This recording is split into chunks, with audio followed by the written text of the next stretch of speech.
ఈ volunteer meeting పెట్టే నా ఒకటే ఒక ఉద్దేశం, నా తర్వాత మీరు ఈ యాత్రని తీయాలి.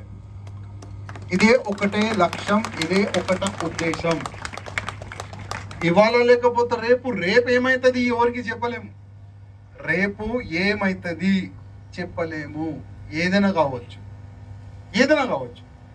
కానీ ఒక్క రాజాసింగ్ లేకపోతే శ్రీరామనవమి శోభయాత్ర ఆగిపోతుంది.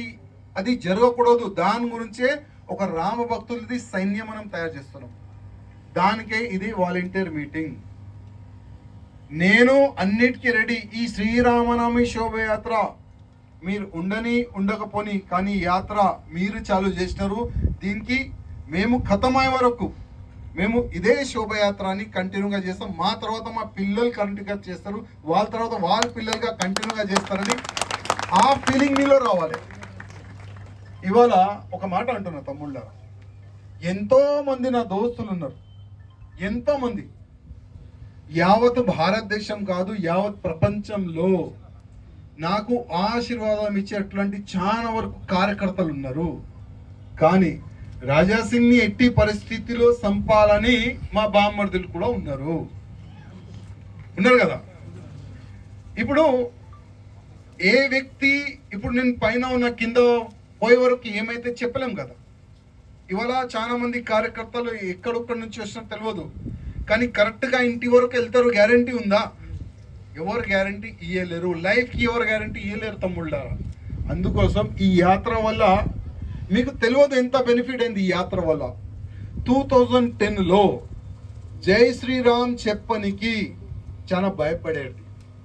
2010లో ఎక్కడైనా యావత్ భారతదేశంలో ముస్లింల పైన దాడులు కానీ ఏదైనా జరిగితే ఆ రాళ్ళు దాడులు మన తెలంగాణలో, మన ఓల్డ్ సిటీలో, మన గుడి పైన, మన హిందువుల పైన జరిగేది దాడులు. 2010లో రామ భక్తులు ఒక్కటై భయంకరమైన ఒక సైలాబ్, ఒక రైలు వెళ్ళిన తర్వాత శ్రీరామనవమి రోజు అప్పుడు వీళ్ళు ఏం చేస్తున్నారంటే హిందువులు ఐక్యమైపోయినారు, హిందువులు ఒకటైపోయినారు. లాక్స్ ఆఫ్ రామ భక్తులు రోడ్డు పైన వస్తున్నారు. 2010 నుంచి ఇప్పటి వరకు ఆ భయ వాతావరణం కంటిన్యూగా పెరుగుతుంది, తగ్గుతలేదు. తగ్గుతుందా పెరుగుతుందా? 2010 నుంచి మనం కూడా ఎక్కువ పని ఎక్కువ చేస్తున్నామా తక్కువ చేస్తున్నామా? వీళ్ళకి భయపడి మనం ఇంకా అగ్రెసివ్ గా ముందుకు వెళ్తున్నామా, ఇంకా మనం డౌన్ అవుతున్నామా? నిన్న ఒక లెటర్ వచ్చింది నా ఇంటికి, డైరెక్ట్ నా ఇంటి అడ్రస్. ఆ లెటర్లో ఏమేమి రాసి ఉన్నది రేపు లేకపోతే నాకు టైం లేదు. ఎందుకంటే ప్రతి ఒక్క రామ భక్తులు ఒక ఆశలు ఉంటారు, ఈ సంవత్సరం మంచి మంచి పాటలు ఉంటుందని. దాంట్లో ఉన్నాం. దాదాపు 1 నెల నుంచి మంచి పాటలు తయారు చేయాలి, మంచి మ్యూజిక్లో మన ధర్మం పాటలు తయారు చేయాలి, మన దేశభక్తి పాటలు దాంట్లోనే నేను ఫుల్ బిజీ ఉన్నా. ఒక లెటర్ వచ్చింది నా ఇంటికి, దానికి ఓపెన్ చేసిన. మంచి మాట రాసిండు బాడుకోగాడు. ఇప్పుడు ఒక 3 స్నాపర్ వస్తున్నారంట. 3 స్నాపర్ని 3 ప్లేసెస్లో అడ్జస్ట్ చేసిందంట ఆయన. ఆ స్నాపర్ వాళ్ళు మన పైన దాడి చేస్తారంట. ఇంకా 2 ప్లేసెస్లో ఆయన బాంబు కూడా పెడతారంట. చూద్దాం పెడతారా లేదా, చూద్దాం కదా. ఇప్పుడు పోలీసు వాళ్ళకి ఆ లెటర్ చూపెడితే కూడా సార్ ఇట్లాంటి వస్తూనే ఉంటుంది, ఏం కాదు వాళ్ళు అంటారు. అది కూడా మనకు తెలుసు. వాళ్ళకి యాక్షన్ తీసుకొని వాళ్ళకి లేదు. ఎందుకంటే రాజాసింగ్ ఎప్పుడు పోతే మేము ఫ్రీ అవుతామని ఆలోచనలో పోలీసు వాళ్ళు ఉంటారు. ఓకే, వాళ్ళు అట్లాంటి రెడీ ఉంటే మనం కూడా రెడీ ఉన్నాం, నో టెన్షన్. కానీ ఇంకా ముందు మనం ఏమి చెయ్యొచ్చు, ఇంకా బాగా ఏమి చెయ్యొచ్చు.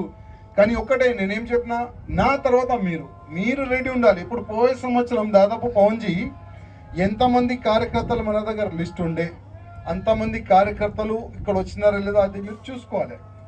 ఇంకోటి నెక్స్ట్, మనం ఈ శ్రీరామనవమి శోభయాత్రకి దాదాపు కృష్ణాబాయ్ అంటుండు బండి వెనుక కొంతమంది ప్రత్యేకంగా ఉండాలి. ఎందుకంటే ఓకే, శత్రువు ఆ విధంగా ఆలోచన చేస్తే మనం కూడా శత్రువుని ఏ విధంగా చెప్పాలి, మనకు కూడా ఒక ప్లాన్ ఉండాలి కదా.